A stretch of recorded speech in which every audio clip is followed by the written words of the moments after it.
हामीसँग कुराकानी गर्नका निम्ति राजनीतिक विश्लेषक, नेपाल डेमोक्रेसी युनियनका संयोजक सिद्धार्थ गौतम हुनुहुन्छ। स्वागत छ यहाँलाई। Thank you. धेरै खालका राजनीतिक उतार चढावहरू छन् नेपालमा। त्यसमध्ये पनि अब अन्तर्राष्ट्रिय परिस्थिति जो हो त्यसले चाहिँ धेरै नै पेचिलो स्थिति बनाउँदैछ नेपाललाई भन्ने खालका तर्कहरू पनि छन्। अमेरिकाको राजनीतिमा डोनाल्ड ट्रम्पको उदय भइसकेपछि र उहाँले जुन खालको राष्ट्रपतिको शपथ लिइसके, जुन खालको एउटा अभियान नीति लिनुभएको छ, यसले चाहिँ अब नेपालमा कस्तो प्रभाव पार्ला भन्ने कोणबाट पनि धेरै मानिसहरूले चासो, चिन्ता र बहस गरेको हामी पाउँछौँ। तपाईँ चाहिँ के देख्दै हुनुहुन्छ? अन्तर्राष्ट्रिय रूपमा नेपालको पोजिसन के हो? अमेरिकाको अहिलेको यो जुन नयाँ राजनीतिक उदय छ ट्रम्पको, यसले कस्तो खालको प्रभाव पार्छ? नेपाल नीतिमा कस्तो खालको स्थिति देखा पर्दैछ? तपाईँले के देख्दै हुनुहुन्छ सिद्धार्थजी, बताइदिनुहोस्। नेपाल सधैँ अमेरिकी प्रजातन्त्रबाट सिक्नुपर्छ, सुधार्नुपर्छ र चाहिँ त्यस्तै राम्रो गर्ने किसिमले गर्दै जानुपर्छ। यहाँका प्रजातान्त्रिक पार्टी, सत्तामा बसेका पार्टीहरू र प्रजातान्त्रिक पार्टीहरू, नेताजीहरू। नेपाल अमेरिका चाहिँ विश्वकै प्रजातन्त्रको आकर्षणको केन्द्र हो।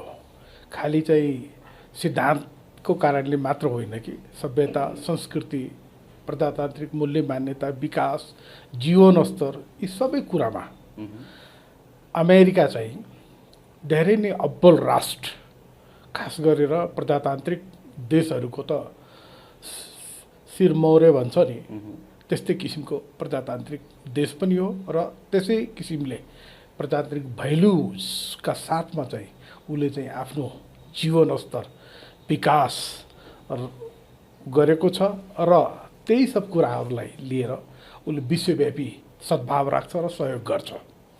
नेपाल खालि चाहिँ अमेरिकामा जाने र त्यही डम्प भएर बस्ने होइन कि नेपाललाई पनि अमेरिका जस्तै बनाउनुपर्छ नि। यदि चाहिँ प्रजातान्त्रिक शासन भ्यालुजमा विश्वास गरिन्छ, नेपालमा जे पनि सम्भावना छ। अहिलेको स्थिति के हो त? अहिले यो सरकारको स्थिति के हो? सम्बन्धको स्थिति के हो? अब एडहरू कटौती गर्दै जाँदा नेपालको सँगको सम्बन्ध र नेपालसँगको स्थिति के होला? त्यहाँको राजनीतिक फेरबदल र नीतिको फेरबदलले यहाँ कस्तो खालको राजनीतिक र आर्थिक असर देखा पर्ला भन्ने कोणबाट बढी चासो चिन्ता गरेका छन् मानिसहरूले। तपाईँ के देख्दै हुनुहुन्छ? नेपाल चाहिँ सुरुवातमा 2007-मा प्रजातन्त्र आउँदाखेरि सुरुवाती हिसाब किताबले अहिलेसम्म चाहिँ अनुदान प्राप्त गर्दै आएको छ र विभिन्न सेक्टरमा अमेरिकाको धेरै नै सहयोग र अन्य देशका सहयोग पनि प्राप्त गर्दै आइरहेको छ। त यसको यो मतलब त होइन नि जेनेरेसन टु जेनेरेसन शताब्दीयौँ दरिद्रताको भिख माग्दै बसेर देशलाई उत्थान गर्न सकिँदैन। उत्थान गर्ने पाइला अगाडि बढ्यो भने अमेरिका र अन्य प्रजातान्त्रिक देशहरू सघाउँछन्। तर यो चाहिँ व्यवसाय नै भइसक्यो नेपालका पार्टीहरू, चाहे त्यो कम्युनिस्ट पार्टी होस्, चाहे प्रजातान्त्रिक पार्टी होस्। नेपालको सरकारको संविधान मानेर सरकारमा गइसकेपछि यो संविधान अनुसारकै सबै पार्टीहरू हुन्। तर जेनेरेसन टु जेनेरेसन भिख माग्ने जुन धन्दा नेपालमा चल्यो, यो नेपालको लागि सधैँ सर्वस्वीकार हुँदैन। दिने मान्छे पनि आजिज भइसकेका छन्। त्यसले गर्दाखेरि नेपाललाई सहयोग दिने, सद्भाव राख्ने त्यो राम्रो पक्ष भए तापनि नेपाल आफ्नो खुट्टामा उभिने प्रयास गर्न सक्नुपर्छ। अब अहिले यो सरकारको जुन खालको भूमिका छ, जुन खालको भ्रष्टाचार छ, अब भ्रष्टाचार आर्थिक रूपमा ब्ल्याक लिस्टमा पर्दैछ नेपाल भन्ने खालका समाचारहरू अहिले आइरहेका छन्। त्यस पछाडि स्थिति के होला? त्यो लिस्टमा परिसकेपछि त्यसको प्रतिक्रिया के हुन्छ भन्ने कुरा पनि डिटेलमा अहिले आइरहेको छ। हेर्ने दृष्टिकोण, सहयोग गर्ने सवाल, यी सबै कुराहरू रोकिँदै जाने र अन्तर्राष्ट्रिय छवि नै बिग्रिँदै जाने स्थितिमा नेपाल पुगेको छ अहिलेको करप्सन र घोटाला आदि इत्यादि कारणले भन्ने खालका कुराहरू पनि आइरहेका छन्। यस्तो बेला यो सरकारको भूमिका तपाईँ कस्तो पाउँदै हुनुहुन्छ र अहिलेको यो आर्थिक चुनौतीको बारेमा जो धेरै बहस भइरहेको छ, यसलाई तपाईँले कसरी लिनुभएको छ? अब सरकारमा गइसकेपछि, कुनै पनि पार्टीको सरकारमा गइसकेपछि र सरकारमा बसेपछि उसको दायित्व के हो भन्दाखेरि नेपालको चौतर्फी विकास र नेपाली जनताको प्रसन्नता, खुसियाली, विकास र जीवन स्तर उठाउने नै एकमात्र कर्तव्य हो।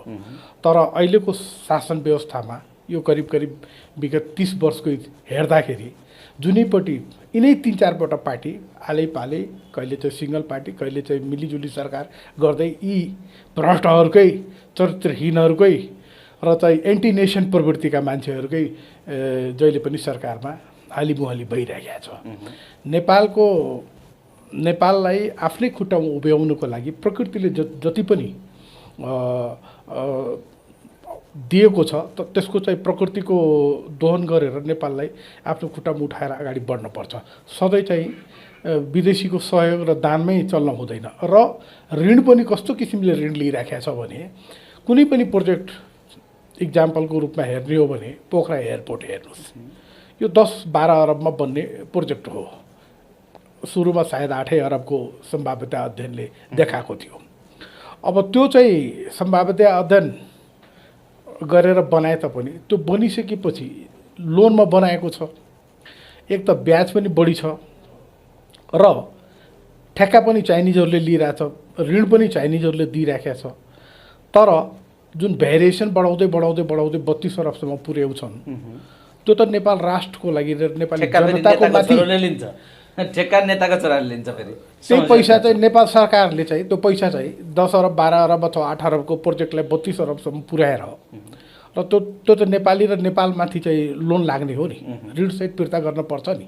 त्यो जुन बिचको जुन भेरिएसन छ 12 अरबको 32 अरब, त्यही नेपाल सरकारलाई त्यो प्रोजेक्ट मार्फत जुन लोन दिएको हुन्छ त्यो पैसा नै चाइनिज एम्बेसीले चाहिँ यहाँ युज गर्छ anti Nepal, anti democracy, anti Democrat र नेपालका मित्र राष्ट्रहरू जुन प्रजातान्त्रिक मित्र राष्ट्रहरू छन् तिनीहरूको खिलाफमा। त उसको त पैसै केही खर्च भइरहेको छैन नि। उसले हामीलाई लोन दिएको हो, 12 अरबमा एयरपोर्ट बन्ने हो, 32 अरब चाहिँ बढाएर लगाएको छ। बिचको जति यो थुप्रै अरबहरूको पैसा हाम्रै पैसा, हामीले लोन लिएको, हामीले ऋणसहित फिर्ता गर्नुपर्ने पैसा हाम्रै देशको खिलाफमा चाहिँ कम्युनिस्ट चिनले काम गरिराखेको छ। कम्युनिस्ट चिन र चिनमा फरक छ। हाम्रो चाहिँ कसैसित पनि कुनै बिना मतलबको चाहिँ विरोध पनि छैन। हाम्रो देशको विकासमा, हाम्रो नेपालीहरूको जनताको उत्थानमा जुनै पनि देशले सहयोग गर्दाखेरि हामी त्यसलाई स्वागत गर्नुपर्छ। चिन त हाम्रो देशको कुनै किसिमको छिमेकी पनि होइन। कम्युनिस्ट चिन 1959मा 1959मा जब चाहिँ तिब्बतलाई जबरजस्ती आफ्नो देशमा मिलायो अनि मात्रै हाम्रो देशको चाहिँ छिमेकी जबरजस्ती हुन आइपुगेको मात्रै हो। तैपनि अब नेपालको त एकछिन नीति छ नि त। तपाईँले यो प्रश्न गरे पनि, तपाईँले यो सवाल उठाए पनि नेपालको परराष्ट्र नीति र नेपालको चीन नीति चाहिँ एकछिन नीति हो भनेर यहाँ व्याख्या गरिएको छ। यसमा तपाईँले प्रश्न गर्ने, नेपालको एकछिन नीतिको सवालमा प्रश्न उठाउने तपाईँ को हो भन्ने प्रश्न पनि तपाईँमाथि आउन सक्छ होइन। नेपालको नीति त एकछिन नीति हो, त्यसलाई चीनको अङ्ग हो भनेर नेपालले स्वीकार गरेको स्थिति छ नेपालको नीतिको हिसाबले। अब यसमा अहिले प्रश्न उठाउनु उपयुक्त हुन्छ? किन हुँदैन? हामी नेपाल सरकार थोरै हो, हामी एउटा स्वतन्त्र नागरिक हो। हामी प्रजातन्त्र ह्युमन राइट्स इस्यु चाहिँ वर्ल्ड वाइड इस्यु हो, यो कुनै देशको व्यक्ति विशेषको इस्यु होइन। हामी कहाँ जब चाहिँ प्रजातन्त्रको खिलाफमा काम हुँदाखेरि हामी पनि विशेष सहयोगहरू चाहिँ यो लाइनमा मागेका थियौँ। सिद्धार्थजी यस्तो हो कि एउटा नेपाल चीन विरोधी मात्रै होइन, भारत विरोधी मात्रै होइन, अमेरिका विरोधी, चीन विरोधी, भारत विरोधी सबै खालका गतिविधिहरू नेपालमा भएका छन् र छद्म पैसाहरूले काम गरेको छ, एक अर्काका विरुद्ध प्रयोग भएको छ भन्ने कुरा पनि छ। यो कति साँचो हो र यसलाई निस्तेज गर्न सरकारले कस्ता खालका भूमिकाहरू निर्वाह गर्नुपर्छ बताइदिनुहोस् न। सरकारको एउटा नीति हो, एक चीन नीति हो। यसको यो मतलब होइन कि चाइनामा चाहिँ प्रजातन्त्र विरोधी केही काम भयो भने त्यसमा चाहिँ हामी नैतिक समर्थन दिनु हुँदैन भन्ने होइन। हामी गएर त्यहाँ चाहिँ कुनै आन्दोलन त गर्दैनौँ नि। हामीले नैतिक समर्थन डेमोक्रेसी र ह्युमन राइट्सको लागि दिनुपर्छ र दिन्छौँ पनि। सरकारको नीति एउटा हुन्छ, जनताको नीति एउटा हुन्छ। चीन कम्युनिस्ट चीन हो, सैद्धान्तिक कम्युनिस्ट सिद्धान्तमा आधारित त्यसको सबै थोकहरू हुन्छ भने हामी प्रजातान्त्रिकहरू प्रजातन्त्रवादी सिद्धान्तको आधारमा हाम्रो सोच हुन्छ र विकास हुन्छ र प्रयास हुन्छ। त्यसले गर्दाखेरि हाम्रो विवाद भनेकै प्रजातन्त्र विरोधी कम्युनिजमसित हो। हामी कुनै चीन विरोधी मान्छे त होइनौँ नि। चीन जे जस्तो भए पनि अब छिमेकी भइसकेको हुनाले हामी उसित पनि सहयोग लिनुपर्छ, आर्थिक सहयोग लिनुपर्छ विभिन्न विषयवस्तुमा। हामी चाहिँ कम्युनिस्ट चिनको सिद्धान्तको विरोधी भए तापनि हामी चिनको विरोध गर्न हुँदैन। चीन भनेको पनि हाम्रो छिमेकी अब हुन आइपुगेको छ, भोलि पर्सि के होला त्यो शासकीय विषयमा फरक देशको सम्बन्ध हुन्छ। तर यसको यो मतलब होइन नेपालले जस्तो प्रजातान्त्रिक मित्र राष्ट्रहरूसित व्यवहार गर्दाखेरि जुन सिद्धान्त लिनुपर्ने हो त्यही सिद्धान्त कम्युनिस्ट चिनसित गर्न मिल्दैन। कम्युनिस्ट चिनसित सतर्क भएर एउटा डिप्लोमेटिक सम्बन्ध राख्नुपर्छ। त्यस्तै प्रजातान्त्रिक सिद्धान्त, नेपाल प्रजातन्त्रवादी देश भएको हुनाले प्रजातान्त्रिक हिसाबले चल्नुपर्छ। यहाँ के छ भन्दाखेरि प्रो चाइना प्रो इन्डिया मान्छेहरू धेरै देखिएका छन् र यसैले एक आपसमा जुझाएर आफ्नो चाहिँ दुनो सजाउँदै लगिराखेका छन्। यदि प्रजातान्त्रिक अमेरिका नेपालको डेमोक्रेसी र राष्ट्रलाई सार्वभौमिकतालाई सहयोग नगरेको भए 2004मै उसले चाहिँ एग्रिमेन्ट नेपालसित डिप्लोमेटिक सम्बन्ध नगाँसेको भए या त दक्षिण या त उत्तरमा हामी बेला हुने अवस्था हुन्थ्यो। तर भगवान्ले अमेरिका जस्तो मित्र राष्ट्रको डिप्लोमेटिक सम्बन्धले गर्दाखेरि हाम्रो देशको सार्वभौमिकता र अखण्डता बचेको छ, त्यो निश्चित कुरा हो।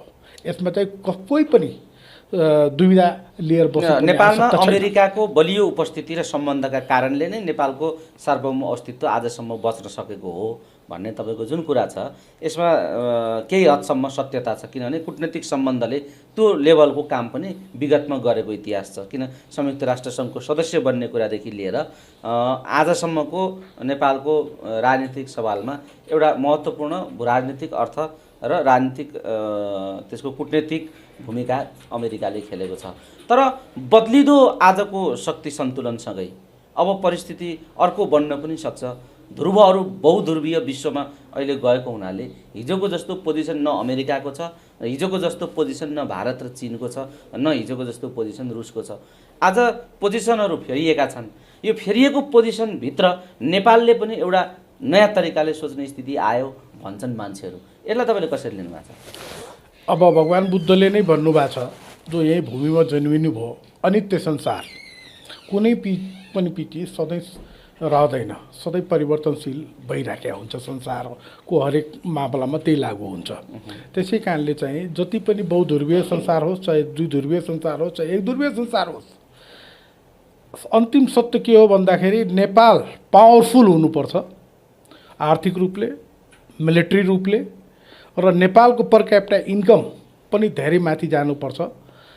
अनि जति ध्रुवीय भए पनि नेपाललाई त्यो केही खास मतलब हुँदैन। नेपालमा एउटा सत्य के हो भन्दाखेरि पावरफुल राष्ट्र बन्नुपर्छ, आर्थिक रूपले, मिलिट्री रूपले, र यसको लागि उत्तर दक्षिणको सहयोग पनि हामीलाई चाहिन्छ। हामी कसैको विरोधी होइनौँ, बिना मतलबको विरोध गर्नु पनि ठिक होइन। राष्ट्रको हितको लागि डिप्लोमेटिक तरिकाले चाहे दक्षिण होस् चाहे उत्तर होस्, हामीले चाहिँ कसैले नचिडाइकन आफ्नो चाहिँ बलियो उपस्थिति जनाउनुपर्छ, बलियो किसिमले आफ्नो मुद्दाहरू उठाउनुपर्छ र त्यो सल्भ गरेर लानुपर्छ। चीनको मान्छेलाई भेट्दाखेरि भारतको कुरा गर्ने, उल्टा उल्टा कुरा गर्ने, चाइनाको मान्छे उता इन्डिया पक्षको मान्छे गयो भने त्यहाँ कुरा लगाउने र त्यस्तो गर्ने। अब त्यो दिन चाहिँ बादल प्रवृत्ति जो छ त्यो बादल प्रवृत्तिका दिन गइसके कि चाइनाको कुरा उता लाउने, इन्डियाको कुरा उता लाउने, अनि राजनीतिले धानेको त्यसरी नै हो। त्यसरी अब धान्न सक्दैन। त्यो बादल प्रवृत्ति सबै नेपालीहरूको बादल प्रवृत्ति इन्डिया पनि बुझिराखेको छ, चाइना पनि बुझिराखेको छ। यो त अमेरिका हो कि नेपालको अखण्डता र सार्वभौमिकता जसो जसो चलिराखेको छ। त्यसले गर्दाखेरि सधैँ चाहिँ दानमा र दातव्यमै र अरूको निगाहमा देशलाई चलाउनु भन्दा नेपाललाई बलियो बनाउनु पर्यो। तर नेपाललाई बलियो हुन नदिने तत्त्व पनि त सक्रिय छ। त्यसले चिरेर जानुपर्छ, राजनीतिक हुन नदिने, माइक्रो म्यानेजमेन्ट गर्ने र सिद्ध्याइदिने यस्ता खालका विगतका भूमिकाहरूले पनि असर गरेको छ। मुख्यतः राजनीतिक स्थायित्व नै हुन नदिएर नियन्त्रित अस्थिरताद्वारा कमजोर बनाइराख्ने खेलहरू यहाँ भइराखेका छन् भन्ने कुरा त घाम जतिकै छर्लङ्ग छ नि।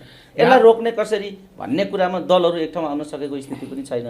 बताइदिनुहोस् त यसको राजनीतिक उपचार के? हेर्नुहोस्, दुई तिनवटा कुरा छ, धेरै खासै जटिल पनि छैन।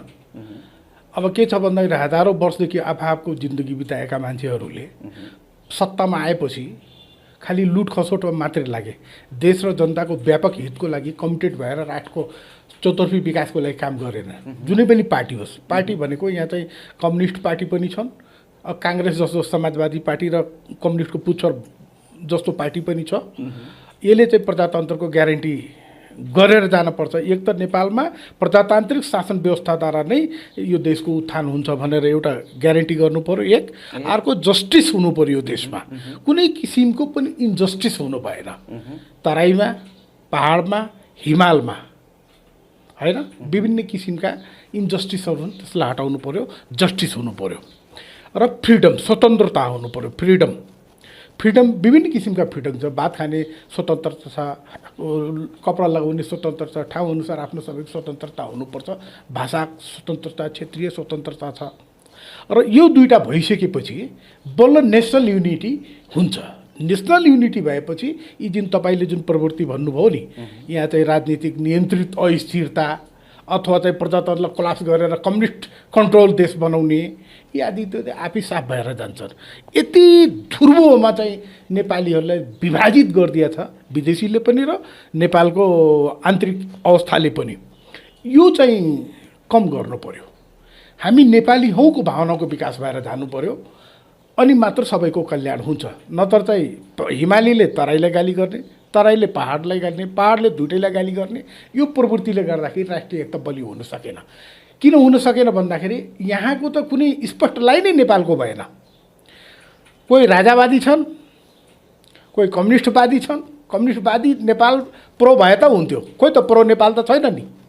प्रो इन्डिया भइराखेका छन्, प्रो चाइना भइराखेका छन्, प्रो अमेरिका कोही होला, तर प्रो नेपाल भएको कोही। भारतको सरकारी गेस्ट हाउसमा बसेर यहाँ सुरुङ युद्ध गर्ने त्यस्ता कम्युनिस्ट छन् नि। त्यसले गर्दाखेरि त्यो कम्युनिस्ट मात्र होइन, पालेको कसले हो, ट्रेनिङ दिएको कसले हो, साधन सुविधा उपलब्ध गराएको कसले हो, सेल्टर कसले दिएको, सूचना संरक्षण कसले गरिदिएको, अब कसैबाट छिपेको लुकेको छ।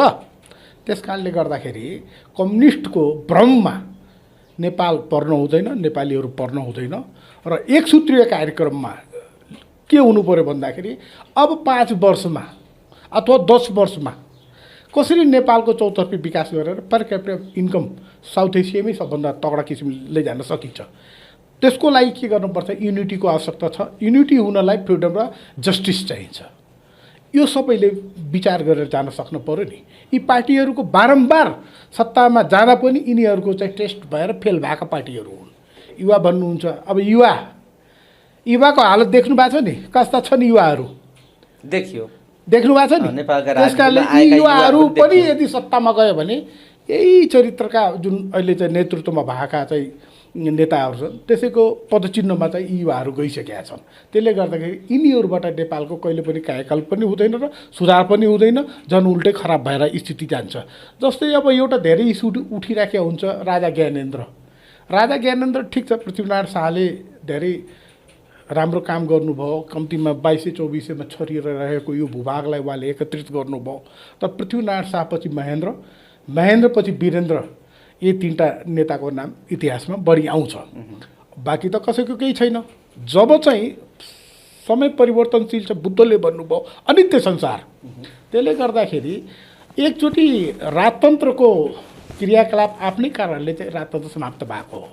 यहाँ चाहिँ कसैले समाप्त गरिदिए होइन। र कम्युनिस्ट चिनले राजतन्त्रलाई धोका दिएको पनि हो, यो निश्चित हो। आफ्नो परम भाइ राजतन्त्र राजालाई उसले धोका दिएको हो। कम्युनिस्ट प्रेम देखाएर कम्युनिस्टतिर चाइना गएको हो। कम्युनिस्ट चाइना, नेपाल कम्युनिस्टहरू मिलेका हुन् त्यो बेला। यसमा चाहिँ अरू कसैको दोष छैन। र अब चाहिँ प्रजातन्त्रिक शासन व्यवस्थाभित्र राजतन्त्रवादीहरू पनि यदि आफूलाई उनीहरूले प्रजातन्त्रवादी भन्छन् भने त्यसैलाई सहयोग गर्नुपर्छ, त्यसैमा हित साध्नुपर्छ। यसलाई अस्थिर गरेर म राजा भइहाल्छु भन्ने जुन खेल चलिरहेको छ अथवा प्रोपोगन्डा चलिरहेछ अथवा अन्य विदेशीहरूले युज गरिरहेछ, त्यो डेमोक्रेसीको खिलाफमा जान्छ। यदि ज्ञानेन्द्र पनि प्रजातन्त्रवादी हुन् र तिनका मान्छे पनि प्रजातन्त्रवादी हुन् भने यो प्रजातन्त्रलाई बलियो बनाएर जानुपर्छ। त्यसैको थ्रो चाहिँ नेपालको तीव्र गतिले विकास गर्नुपर्छ।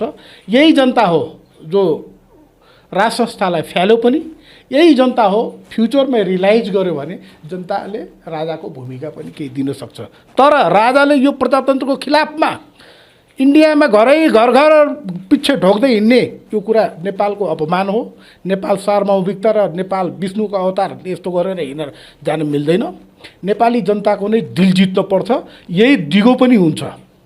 र भारतमा चाहिँ यदि चाहिँ डिल गरेर आउने राज संस्था अथवा केही हुन्छ भने त्यो पनि चाहिँ नेपालको चाहिँ लागि धेरै नै त्यो खतरनाक हुन्छ। घातक हुन्छ र अहिलेसम्म सार्वभौमता अखण्डता जुन बचिराखेको छ त्यो पनि समाप्त भएर जान्छ र सिक्किम हुन बेर लाग्दैन नेपाल।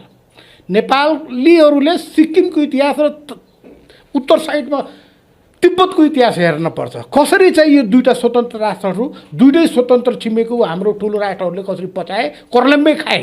त्यस कारणले चाहिँ हामी कसैको अपमान पनि गर्दैनौँ र हाम्रो अपमान र हाम्रो स्वतन्त्रता र अखण्डताको खिलाफमा कोही जान्छ भने हामी पनि चाहिँ सहदैनौँ र त्यसलाई चाहिँ चिरेर जानुपर्छ। हामी कसैसित भिड्न पनि जाने होइन, तर चाहिँ कसैले पिट्न आउँछ भने हामी बच्नको लागि हात त उठाउन सक्छौँ नि, त्यो हिसाबले जानुपर्छ। र नेपाल एक्लै छैन, प्रजातान्त्रिक विश्वमा नेपाललाई माया गर्ने र नेपाललाई साथ दिने जेन्युन इस्युजहरूमा हाम्रो लागि सबभन्दा अमेरिकै सबभन्दा ठुलो कुरा हो। र यस्ता थुप्रै देशहरू छन् जो नेपाललाई असाध्यै माया गर्छन्। हामी कसैको चाहिँ प्रो भएर हिँड्न भएन। हामी प्रजातन्त्रवादी र प्रजातान्त्रिक शासन व्यवस्थाको ग्यारेन्टी नेपालमा हुनु पर्यो। यदि महेन्द्र को तरिका अब चल्दै, महेन्द्रको शासनको र समय त्यो अर्कै भइसक्यो। अब यो शासनमा प्रजातान्त्रिक शासन व्यवस्थामा रिपब्लिक नेपालमा कुनै पनि राज संस्था राजाको कुनै पनि आवश्यकता पनि छैन। तर ज्ञानेन्द्रको सहयोग लिनु हुँदैन। ज्ञानेन्द्रको राज संस्था, ज्ञानेन्द्रको सहयोग यो राष्ट्रको विकास, चौतर्फी विकासको लागि धेरै राम्रो पनि छ, लिनु पनि पर्छ र उहाँलाई पनि प्रजातान्त्रिक बनाएर हाँकेर जानुपर्छ। उहाँले एडभाइजरको रूपमा देशलाई एडभाइज गर्न सक्नुहुन्छ कुन तरिकाले चाहिँ नेपालको चौतर्फी विकास गर्न सक्ने। जनता हो, जनता नै जनार्दन हो। त्यसको मतलब यदि जनार्दनले चाहिँ राज संस्था ल्याउने निर्णय गर्यो भने आउनु पनि सक्छ, तर मलाई लाग्दैन अहिले यति चाँडै ज्ञानेन्द्र र राज संस्थाको कुकर्महरू जनताले बिर्सेको छैनन्। मण्डले र खमण्डले पञ्चलेहरूको जुन क्रियाकलाप हामीले देखेका थियौँ त्यो चाहिँ यति चाँडै बिर्सिन सक्दैन। म त बिर्सिन सक्दैन, अरू साधारण जनता पनि किन बिर्सिने। यो मतलब अब बलियो प्रजातन्त्र, यस, बलियो एकता, बलियो प्रजातन्त्र चाहियो नेपाली, राष्ट्रिय एकता, जस्टिस र फ्रिडम गर्ने बित्तिकै राष्ट्रिय एकता बलियो भएर जान्छ। एउटा नेपाली देखेर अर्को नेपाली प्रसन्न हुनु पर्यो, माया लाग्ने हुनु पर्यो, हाँस्दाखेरि खुसी हुनु पर्यो। त्यसै कारणले हिमाल पहाड तराई सबै दाजुभाइको हिसाबले जानु पर्यो र शासन सत्तामा, लाभमा, अवसरमा सबैले समान अवसर पाउनु पर्यो। जो चाहिँ आर्थिक रूपले अथवा अन्य कुनै कारणले पिछडिएका छन् अथवा उनीहरू मूल स्पिडमा आउन सकेका छैनन्, तिनलाई पनि ल्याउने एउटा चाहिँ केही समयको लागि केही चाहिँ व्यवस्था मिलाउनु पर्यो र प्रजातान्त्रिक शासन व्यवस्थाको ग्यारेन्टी गर्दै राष्ट्रिय एकता बलियो पारेर हामी चाहिँ भिखमङ्गा शैलीको समय गुजार्नुभन्दा आफ्नै देशको साधन स्रोतलाई व्यापक प्रयोग गरेर नेपाललाई विकसित राष्ट्रको उसमा श्रेणीमा लैजानु पर्यो छिटोभन्दा छिटो। यो चाहिँ 5 वर्ष, 10 वर्ष, 15 वर्ष, 20 वर्ष, 30 वर्षसम्म पनि केही गर्न नसक्ने भएपछि यस्तो किसिमको चाहिँ नेता, यस्तो किसिमको पार्टी, यस्तो किसिमको विचारले चाहिँ यो देश उभो लाग्न सक्दैन। आमूल परिवर्तन ल्याउनुपर्छ। तर त्यसको चाहिँ एक मात्र सूत्र चाहे प्रजातन्त्र नै हो, त्यसको लागि केही डिक्टेटरसिपै गर्नुपर्छ भने पनि डिक्टेटरसिप आउन सक्छ।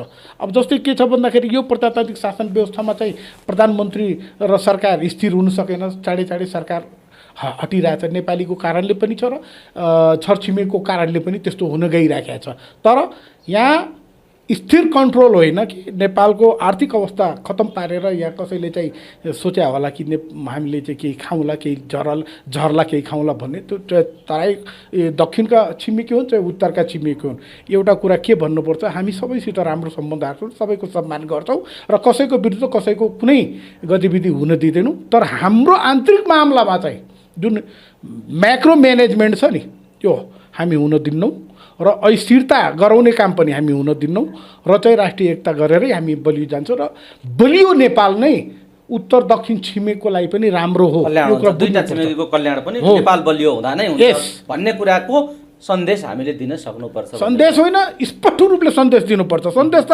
उनले त सन्देश के हो त, सबै कुरा सन्देश लिइराखेकै छन्। गर्ने गराउने तिनीहरू नै हुन्।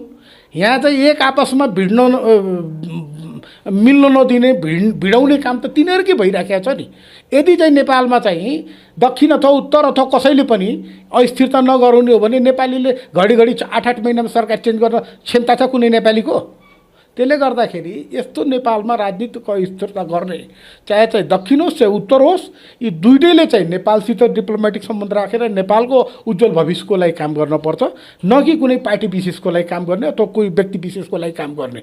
यही कारणले गर्दाखेरि नेपालको चाहिँ स्थिति अलिकति खराब देखिया छ। तर सबै यस्तो रहन्छ भन्ने होइन। यो देशमा पनि अनेक सपुतहरू जन्मेका छन् र यो देशको गरिबी उन्मूलन 5-10 वर्षमा गर्न सकिन्छ, कुनै ठुलो कुरो छैन। यत्रो मित्रराष्ट्र चाइना अथवा त मित्रराष्ट्र भारत छ, त मित्रराष्ट्र जस्तो क्रियाकलाप पनि त नेपालमा उनीहरूले गरिदिनु पऱ्यो नि। हामीले मित्रराष्ट्र भनिदिने, उनीहरूलाई जम्मै शत्रु राष्ट्रको जस्तो व्यवहार गरेर हुन्छ? मुखले राम्रो भन्ने, पछि चाहिँ छुरा हानेर हिँड्ने यो तरिका त ठिक हुँदैन नि। त्यसले गर्दाखेरि नेपालको मित्र नै हो भने हामी त मित्रै भन्दै आइराखेका छौँ। त्यस कारणले उनीहरूको चालचलन पनि मित्र जस्तो हुनुपर्छ।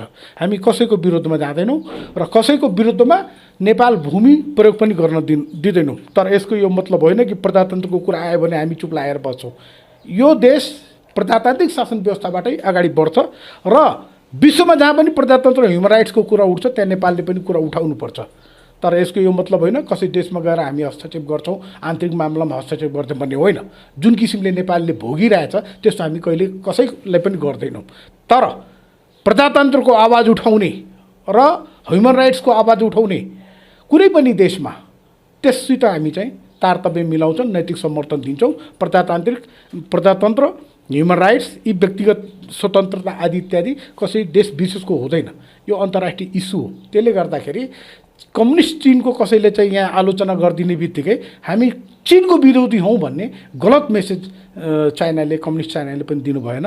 र भारत प्रजातान्त्रिक देश हो भन्दैमा यहाँ चाहिँ कम्युनिस्ट पालेर पोसेर राख्न मिलेन। दुइटै कुरो चाहिँ बेस।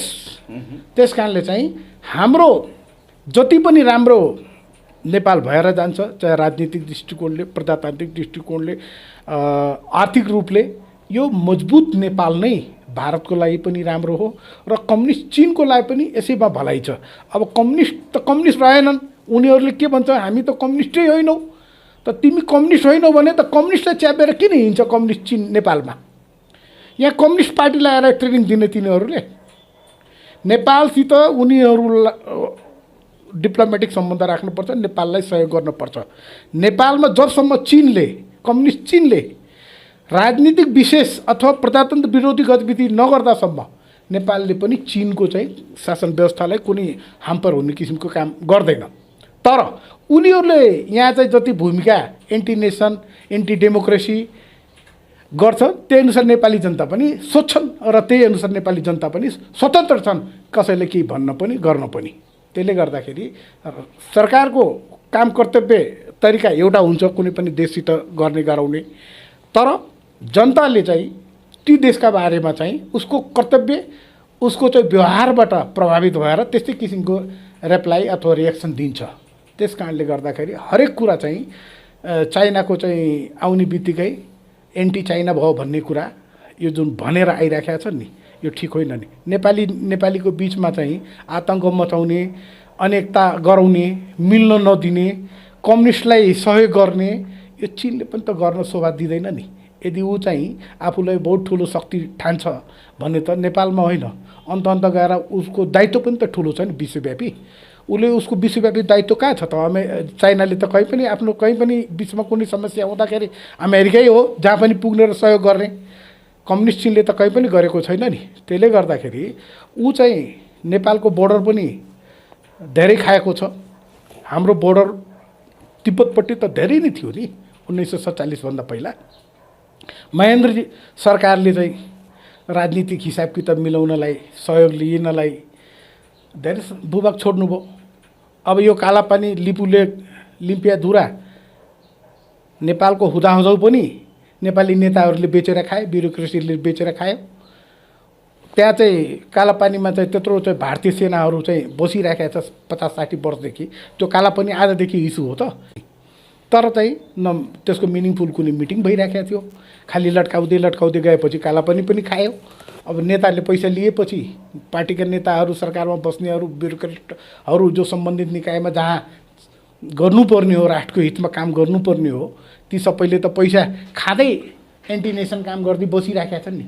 त्यसले गर्दाखेरि अब नेपाल तर एउटै इस्युजले गर्दाखेरि दुवै देशसित हामीले डिप्लोमेटिक सम्बन्धै बिगारिहाल्नुपर्छ, वार्ता गर्नुहुन्न भन्ने होइन, तर आफ्नो कुरा चाहिँ डिप्लोमेटिक आफ्नो कुरा तरिकाले स्पष्ट ढङ्गले उठाइराख्नुपर्छ र एक दिन आउँछ नेपाल सक्षम हुन्छ अथवा कहिले आउला त्यो नेपाल र नेपालले त्यसको खोजी गर्नु पर्यो र यो इस्युलाई छोड्न पनि भएन र कुनै दिन आउँछ जब नेपालले आफ्नो फिर्ता भूभाग लिन्छ, चाहे तिब्बतप्रति होस् चाहे इन्डियाप्रति होस्, यो दुवैबाट लिनुपर्छ।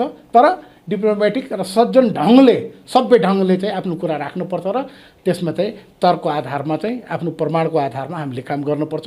कसैको विरोध जानुपर्ने छैन, आफ्नो कुरा उठाउनु पर्यो, प्रो नेपाल भएर सोच्नु पर्यो, प्रो नेपाल भएर बाँच्नु पर्यो, प्रो नेपाल भएरै उत्तर दक्षिणसित व्यवहार गर्नु पर्यो। हस् सिद्धार्थजी, समय दिनुभयो, धन्यवाद, थ्याङ्क यू।